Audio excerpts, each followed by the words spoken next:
One Tuesday morning in autumn, at precisely 8:30, Sherlock Holmes received a mysterious message that two men of great public distinction would be visiting Baker Street in their private capacity and under circumstances of complete secrecy.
In brief, Mr. Holmes, a document has been stolen from my private dispatch box. And when I discovered my loss, which was at 8 o'clock this morning, I at once informed the Prime Minister. It was at his suggestion that we both come to you. You have informed the police? No, sir, we have not done so. Nor is it possible that we should do so. To inform the police must, in the long run, mean to inform the public. And that is what we particularly desire to avoid. And why, sir? Because the document in question is of such immense importance that its publication might very easily, I might almost say probably, lead to European complications of the utmost moment. Unless its recovery is attended by the utmost secrecy, then it may as well not be recovered at all. For all that is aimed at by those who have taken it is that its contents should be generally known. I understand. Watson, do sit down. Now, Mr. Trelawney Hope, I would be much obliged if you would tell me the exact circumstances under which this document disappeared.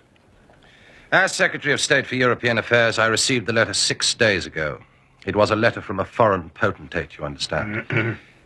It was of such importance that I never left it in my safe, but I have taken it each evening from my office back to my house in Whitehall Terrace and kept it in my bedroom, locked in my dispatch box. And you are sure that it was there last night? Yes, I'm quite certain of that fact. I actually opened the dispatch box whilst I was dressing for dinner, and I saw the letter inside. It then remained upon my bedside table.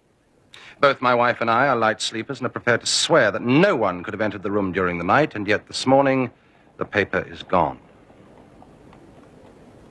What time did you die? 7:30. How long was it before you went to bed? My wife had gone to the theatre. I had waited up for her. It was 11:30 before we went to our room. So, for 4 hours, the dispatch box had lain unguarded. Mr. Holmes, no one is ever permitted to enter that room, save the housemaid in the morning and my valet during the rest of the day. They are both trusty servants who have been with us for many years. Besides, neither of them could have possibly known that there was anything more valuable than the ordinary departmental papers in my box. Surely your wife knew? Mr. Holmes, I've long known how high is Mr. Hope's sense of public duty. I'm convinced that in a case of this importance, it would rise superior to the most intimate domestic ties. You do me no more than justice, Prime Minister. Until this morning, I have never breathed one word to my wife upon this matter. Well, who is that in England who did know of the existence of this letter? Each member of the Cabinet was informed of it yesterday, but the pledge of secrecy which attends every Cabinet meeting was increased by the solemn warning given by the Prime Minister. God! To think that within a few hours I myself should have lost it.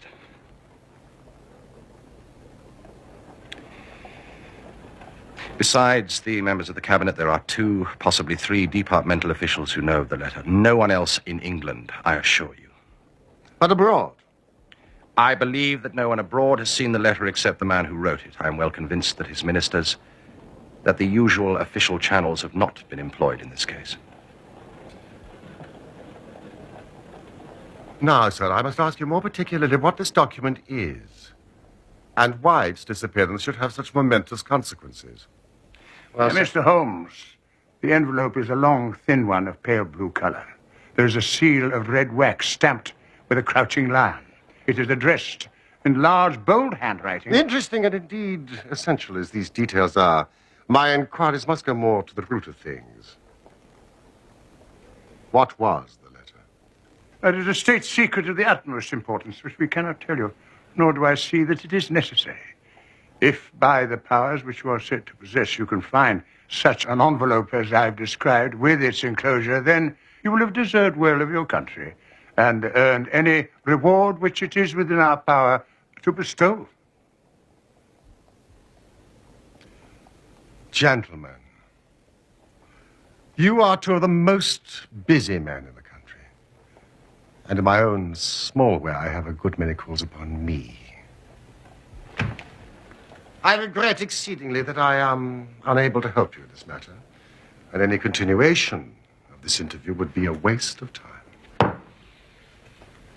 I am not accustomed, sir, to this.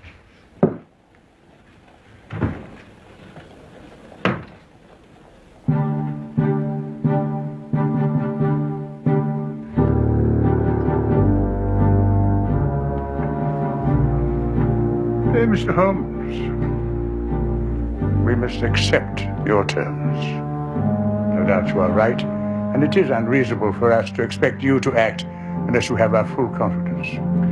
I agree with you, Prime Minister. Then I will tell you, relying entirely upon your honor and that of your colleague, Dr. Watson, I must appeal to your patriotism also, for I cannot imagine a greater misfortune for this country than that this affair should come out. You may safely trust us.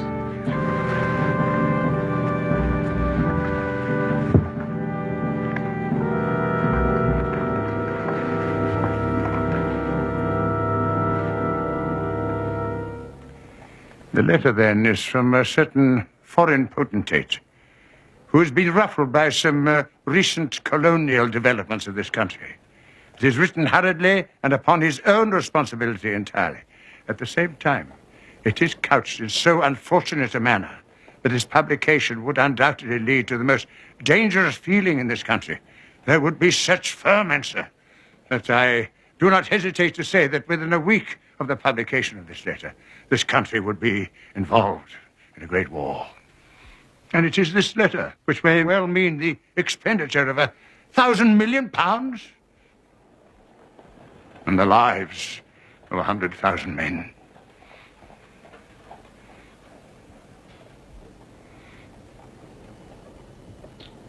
Have you informed the sender?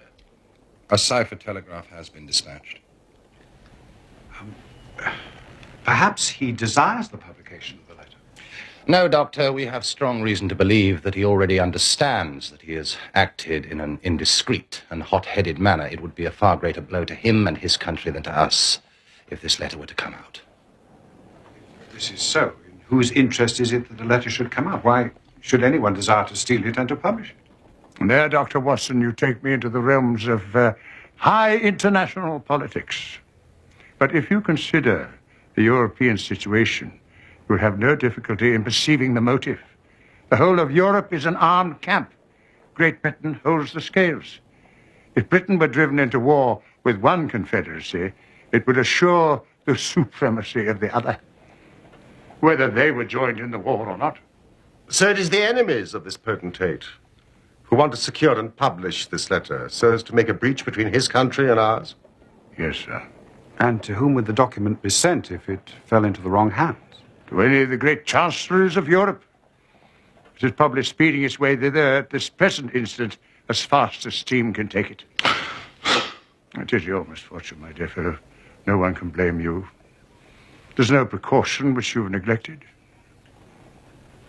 But now, Mr. Holmes, you are in full possession of the facts. What course do you recommend? You think that if this document is not recovered, there will be war? I think it is very probable. Then, sir, prepare for war. That is a hard saying, Mr. Holmes. Consider the facts. There seems no doubt this document was taken between 7:30 and 11:30 yesterday evening, so where can it be now? No one has any reason to retain it. It has been passed from hand to hand rapidly to those who need it and who will pay well for it. What chance do we have to overtake it or even trace it? It is beyond our reach.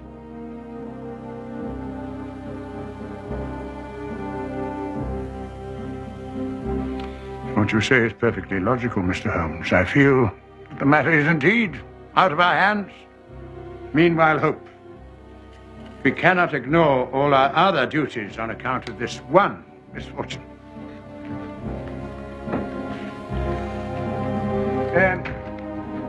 Should there be any fresh developments during the day, we will communicate with you. And you, no doubt, will let us know the results of your own inquiries. Thank you.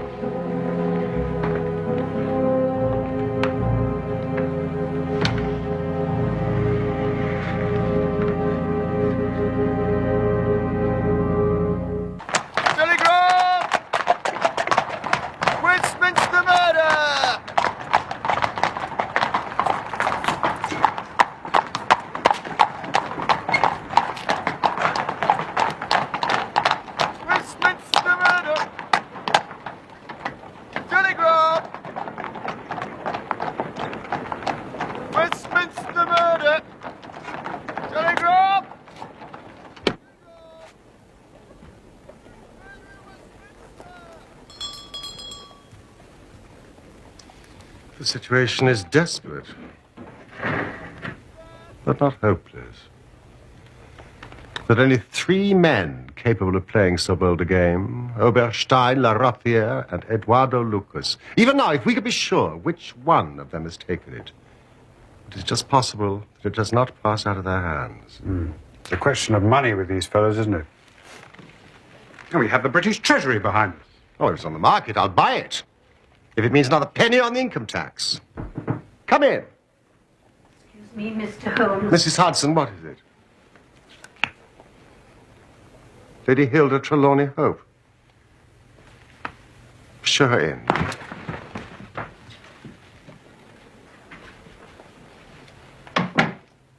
Has my husband been here, Mr. Holmes? Yes, he has been here. Mr. Holmes, I implore you not to tell him I came here. Your ladyship puts me in a very delicate position. I beg of you to sit down and tell me what it is you desire. But I cannot make you any unconditional promise. Gentlemen, I will speak frankly to you in the hope that it will induce you to speak frankly in return.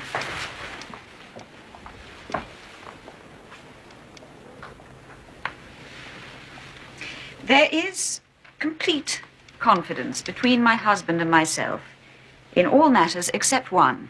That one is politics. On this, his lips are sealed. He tells me nothing. Now, I am aware that there was a most deplorable occurrence in our house last night. I know that a paper has disappeared, but because the matter is political, my husband refuses to take me into his complete confidence. Now, it is essential, I say, that I should thoroughly understand it. You are the only people, save these politicians, who know the true facts. At least I presume you do. You presume correctly, madam. I beg you, then, tell me exactly what has happened and what it may lead to. Tell me all, Mr. Holmes. Let no regard for my husband's interests keep you silent, for I assure you that his interests, if you would only see it, will be best served by taking me into his complete confidence. What was this paper which was stolen? Madam, what you ask me is really impossible. You must see that this is so. I mean, if your husband thinks fit to keep you in the dark over this matter, is it for me, who has only learned the true facts under the pledge of professional secrecy, to tell what he has withheld? Is it not unfair to ask it? It is he who you must ask. I have asked him. I come to you as a last resort.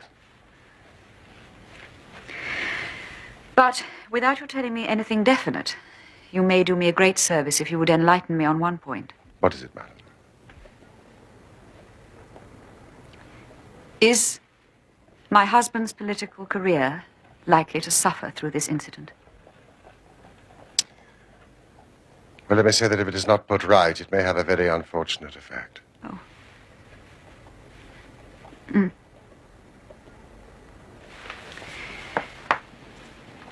One more question, Mr. Holmes.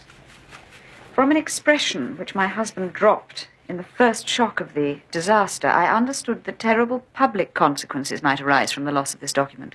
If you said so, I cannot deny it. Of what nature are they?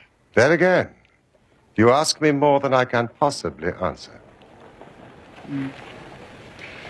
Then I will waste no more of your time.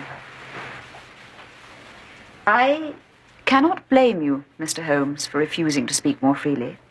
And you on your side will not, I'm sure, think the worst of me because I desire to share my husband's anxieties, even against his will.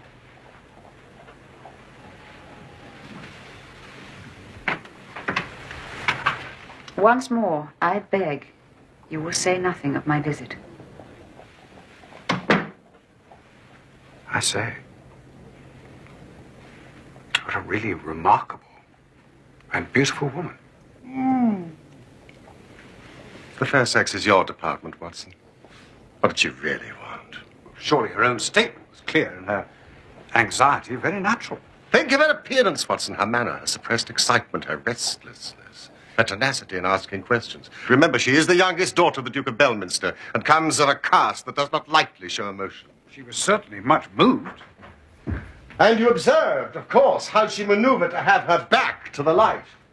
She did not wish us to read her expression too closely. Yes, she chose that chair in the whole room. And yet the motives of women are so inscrutable. I mean, how can you build on such a quicksand?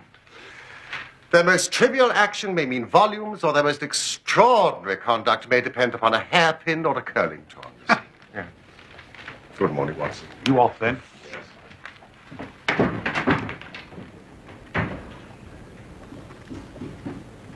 Holmes! Was one of the agents you spoke of called Eduardo Lucas? Yes. Of Godolphin Street? Yes. You'll not see him. Why not? He was murdered in his house last night.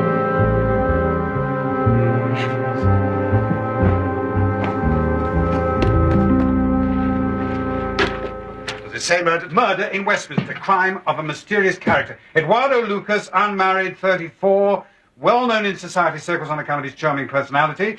Valet out for the evening. They always are. Elderly housekeeper sleeps atop of the house, heard nothing. They never do. Just before midnight, Police Constable Barrett saw door ajar, found Lucas's woman disorder, Lucas stabbed to the heart. Let me see. Prussian military dagger. Robbery does not appear to be the motive. Valuable collection untouched. What do you make of this, Watson? Well, it's an amazing coincidence. Coincidence? Here is one of the three men we have named as possible actors in this drama. And it meets a violent end during the very hours we know that drama is enacted. The odds are enormously against it being a coincidence. The two events are connected. Must be connected. It is for us to find the connection. By now, the police must know all. No, not at all.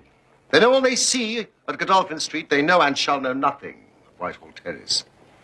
Only we know of both events and can trace the relation between them.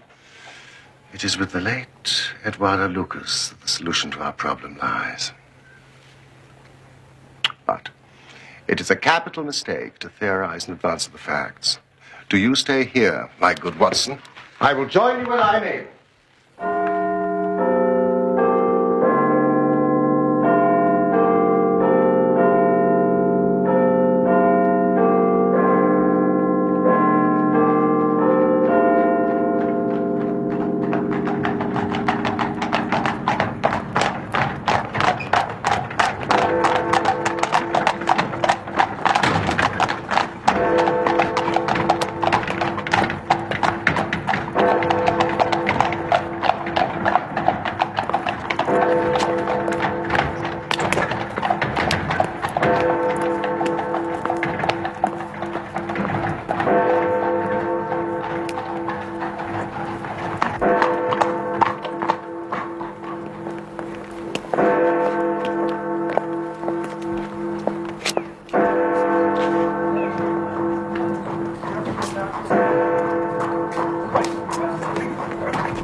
Watson, they've arrested the valet. Lestrade has been put in charge of the case. He's buzzing around like a bluebottle. I've got to know him rather well. Would it help if I spoke to him? No, it would not. This is the case where the law is as dangerous to us as the criminals are. We must be patient and wait.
Mr. Holmes. No, thank you, Mrs. Hudson. I don't want to. I don't know. You'll fade away at this rate. I say, Holmes!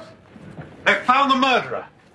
Or rather, murderess. Indeed. There's a wire from Paris. Apparently, Lucas was leading a double life. He had a Creole wife in France where he called himself Henri Fournay.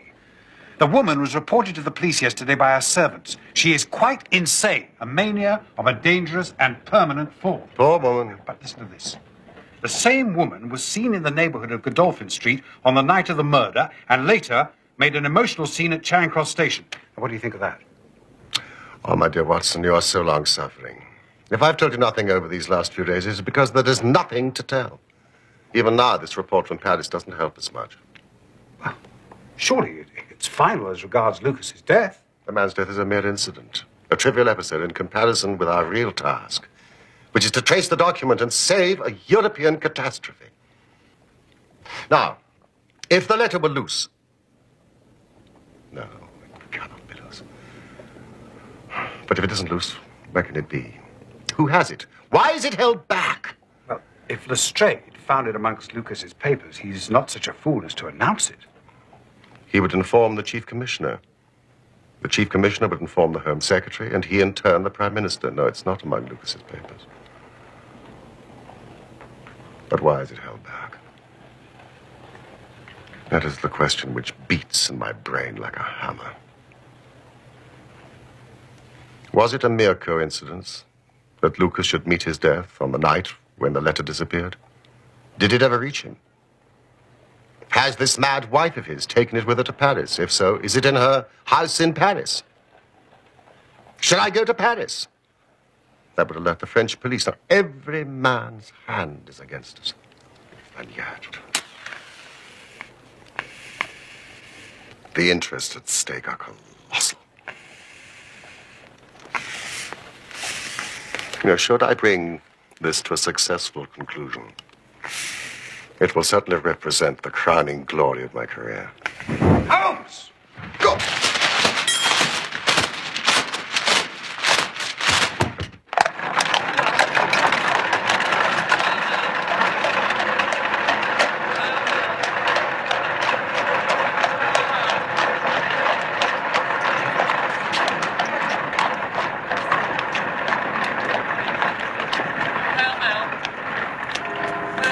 Thank you.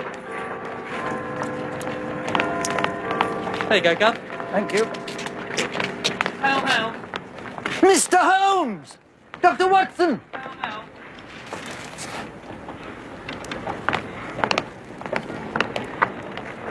You've no doubt been following the Lucas case? Lucas?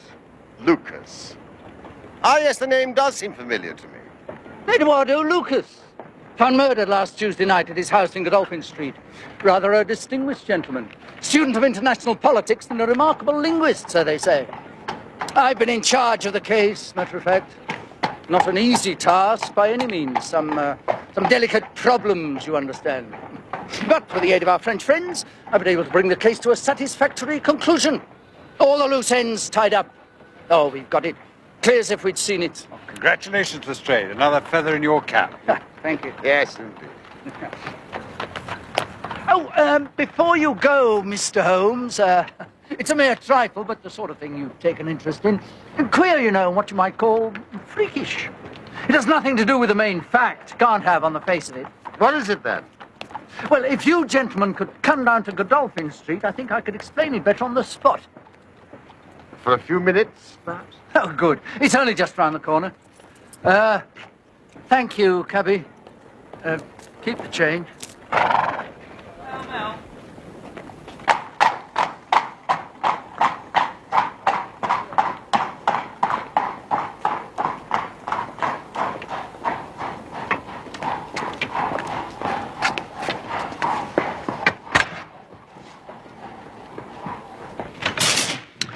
Here it all is. Now, the woman must have knocked on the door after she saw the valet had gone out. Surprise visit, no doubt. Lucas let her in. He couldn't keep her on the street, could he, his own wife? She was probably screaming at him, being French. Excuse me. Saying how she'd traced him and reproaching him and so on. Anyway, they came in here, and one thing led to another. And with the daggers being so handy, the end came soon. It didn't happen in an instant, though, for these chairs were swept over to the wall, and he had this one in his hand as if he'd been trying to hold her off with it. Yes, Lestrade, thank you. Now tell me about this trifle. Well, you know, in crimes of this sort, we keep things in their position. Nothing is moved. Officers in charge day and night. I'm always very particular on that point. Oh, yes, you're meticulous in your investigations, Inspector. Well, this morning we thought we could tidy up a bit. Post-mortem over, all the evidence to hand, investigation complete. However, this carpet. As you can see, it's not been fastened down, it's just been laid there. Now, we had occasion to raise it. And we found... Yes? You'll never guess in 100 years what we did find, Mr. Holmes. Now, you see this stain? Now, a good deal of blood must have soaked through, must it not? Oh, undoubtedly it must. Then you'll be surprised to hear that there is no stain on the woodwork to correspond. No stain? But there must be. So you would say. Fact remains. There isn't.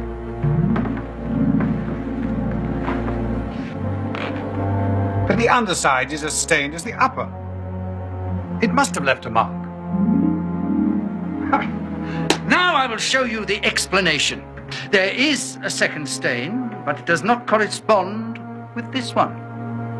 Dr. Watson, will you take that side of the carpet? Now we will move round in an anti-clockwise direction.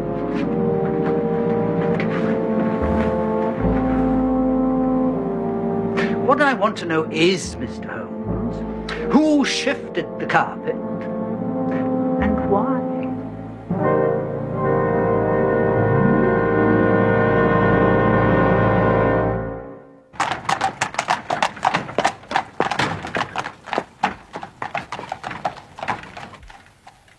Lestrade, who was on duty the day after the murder?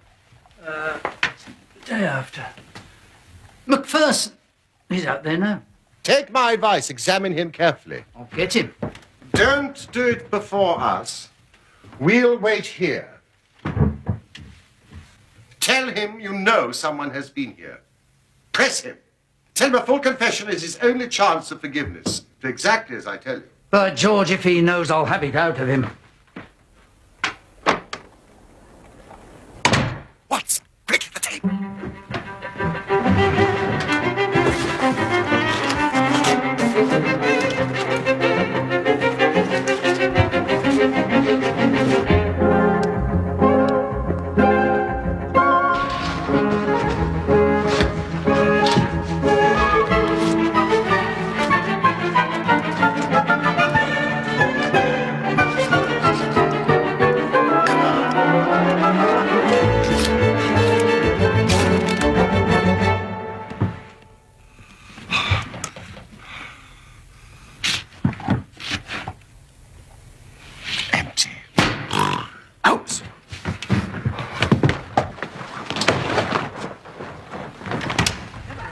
all my years in the force. And another thing.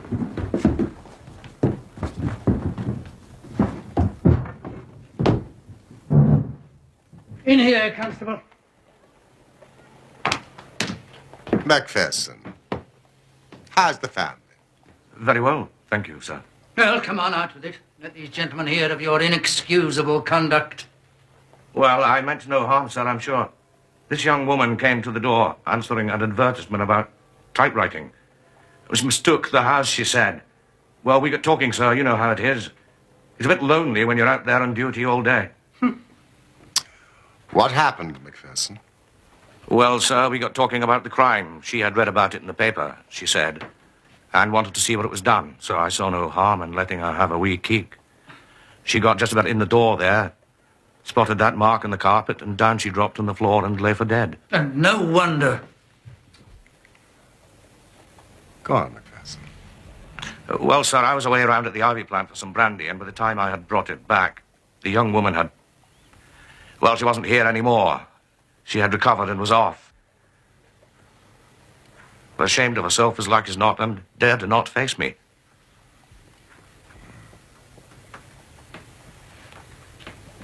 Macpherson, did you move the carpet?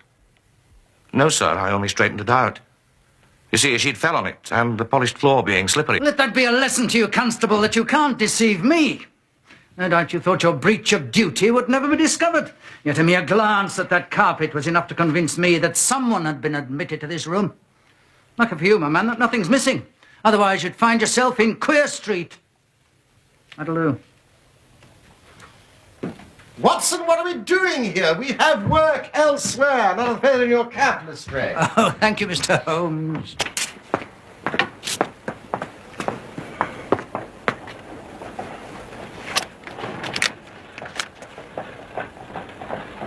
Good Lord, Mr. Holmes. Hey! Have you solved it? Hardly, Watson, hardly.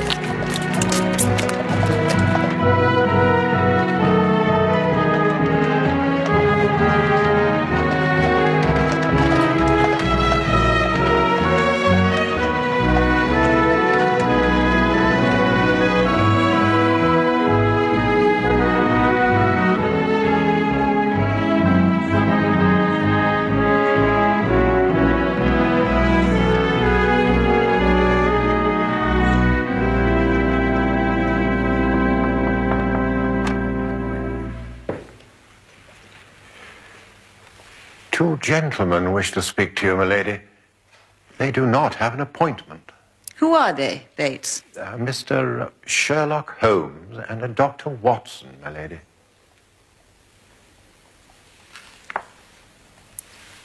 Very well. You may show them in. Very well, my lady.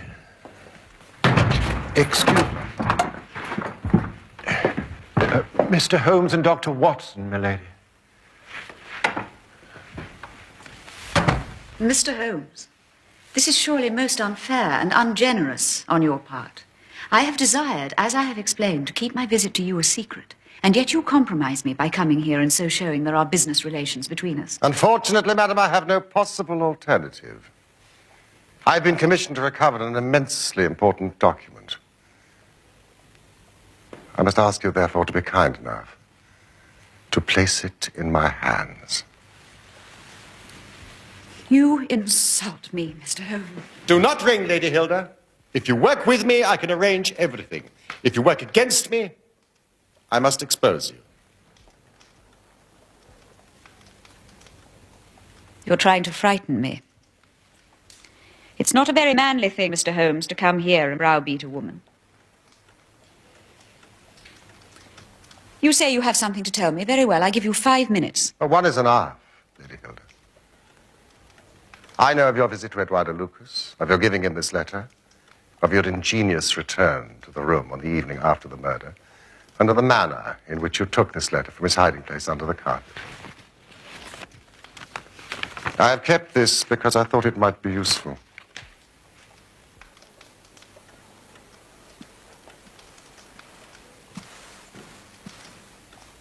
The policeman recognized you.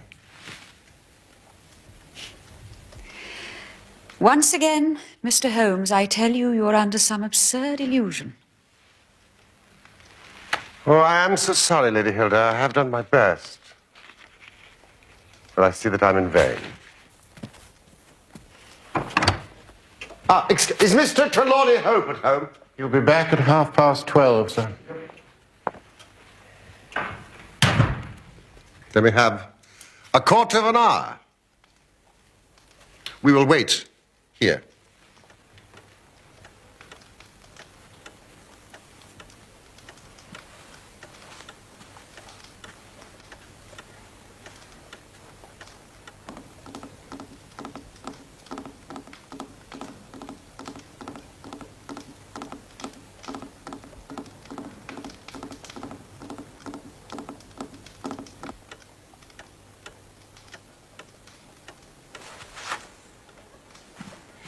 Oh, spare me, Mr. Holmes, spare me. For heaven's sake, don't tell him. I love him so. I would not bring one shadow on his life, and this, I know, would break his noble heart. We have not an instant to lose. Where is the letter?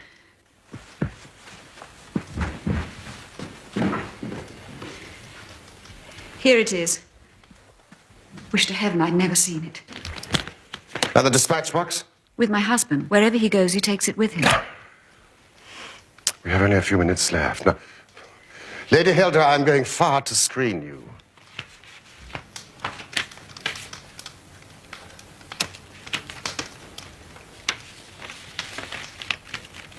In return, you will spend the time telling me frankly the real meaning of this extraordinary affair.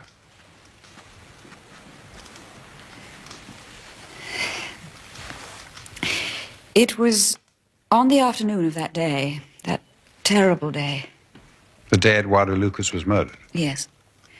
I was just going out to pay some calls when a confidential note arrived for me. It was from Lucas, asking me to visit him urgently, as he had important and private information for my ears alone.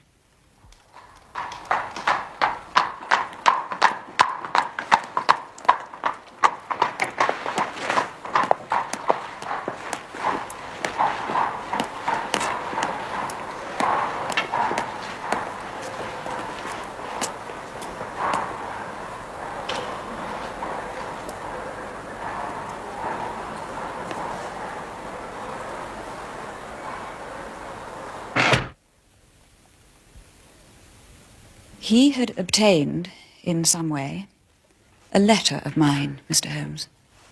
An indiscreet letter, written before my marriage. Foolish letter, the letter of an impulsive, loving girl. I meant no harm, yet my husband would have thought it criminal.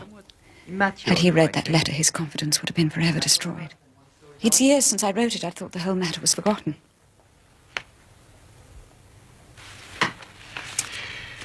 No doubt you remember the content very well.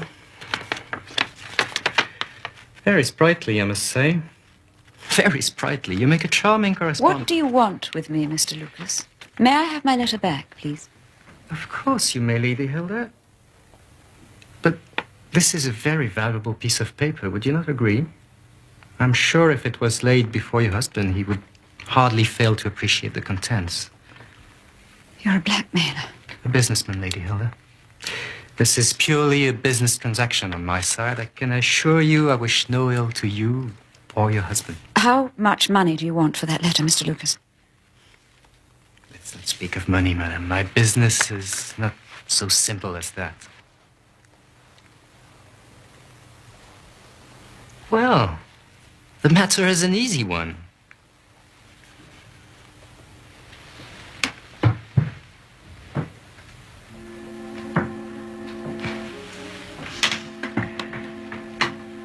Every evening, when your husband returns from his ministry, he brings with him his private dispatch box. Is that not so? Yes. When he comes home tonight, this box will contain a long blue envelope sealed in red wax with a crouching lion stamped on it. Bring me that long blue envelope with its contents, and I will return you this. But my husband... No harm will come to him, I can assure you. Put yourselves in my position. What was I to do? Take your husband into your confidence. I could not, Dr. Watson, I could not. On the one side seemed certain ruin. On the other, terrible as it seemed to take my husband's paper, in a matter of politics I could not understand it, while in a matter of love and trust it was only too clear to me.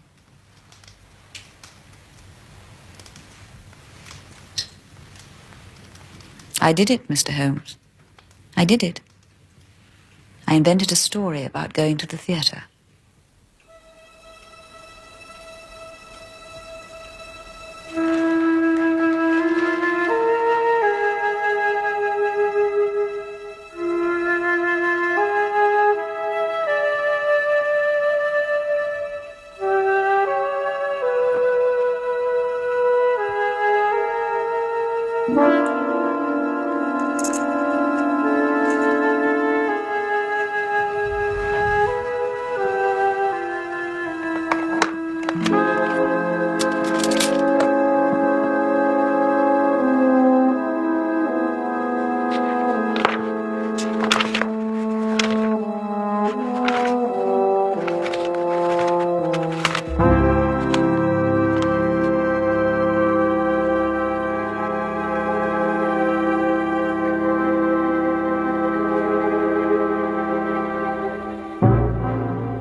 Marianne, qu'est-ce que tu fais ici? Marianne, tu sais bien que tu n'as pas le droit de quitter l'hôpital, arrête! Je suis sa femme! Marianne, ça suffit!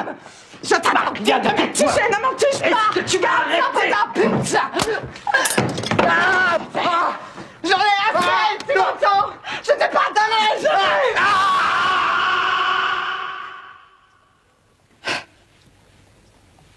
The next morning, I realized I'd only exchanged one trouble for another.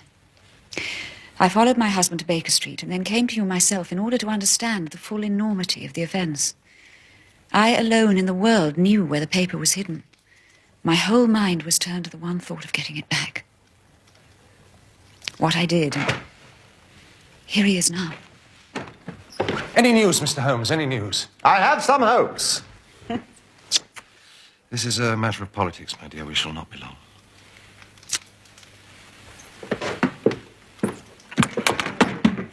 The Prime Minister is lunching with us. May he share your hopes. He has nerves of steel, and yet I know that he's hardly slept since this terrible event. Mr. Holmes has some news for us, sir. Ah. What have you to report, Mr. Holmes? Purely negative as yet. I have made inquiries at every point where it might be, and I'm sure there is no danger to be apprehended. That's not enough, Mr. Holmes. We cannot live on this volcano. We must have something definite. I have high hopes of getting the letter back. That is why I'm here. The more I think of it, the more I am convinced that the letter has never left this house. Oh, really, Mr. But why should anybody take it in order to keep it in this house? I'm not convinced that anybody has taken it. Mr. Holmes, this joking is very ill-timed. You have my assurance it was taken. Have you examined the box carefully since last Tuesday morning? No, not thoroughly. I did not consider it necessary. You could conceivably have overlooked the letter. That is impossible, sir. I have heard of such things happening. You have other papers in the... Yes, all my confidential papers. It could have got mixed with that. It was on the top. The box could have been shaken. I had everything out. It's easily settled. Let's go and look. This is a farcical waste of time. Still, nothing else will satisfy you, it shall be done.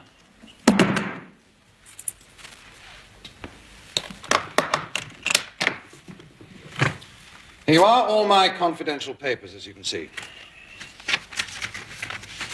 It's a letter from Lord Merrow, report from Sir Charles Hardy, memorandum from Belgrade, that's the one we were discussing this morning, Prime Minister. Note on the Russo-German grain taxes, letter from Madrid, note from Lord Flowers on...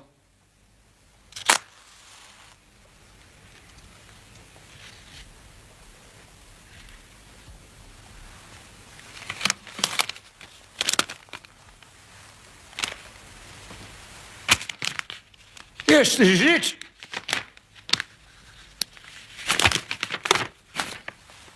And the letter is intact. Remarkable. This is inconceivable. Impossible, Mr. Holmes. Hilda! How did you know it was here? Because I knew it was no one else. I cannot believe my eyes. Hilda, we have found the letter. I know it is difficult for you to understand, but it is the most wonderful news. It's quite extraordinary. I went through every paper in here. I checked and I rechecked. It's incomprehensible that I should have overlooked it in this manner.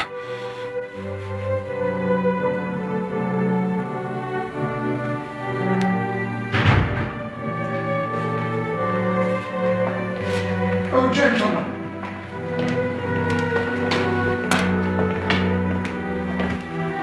Come, there's more in this than meets the eye. Our Prime Minister, we too have our diplomatic secrets.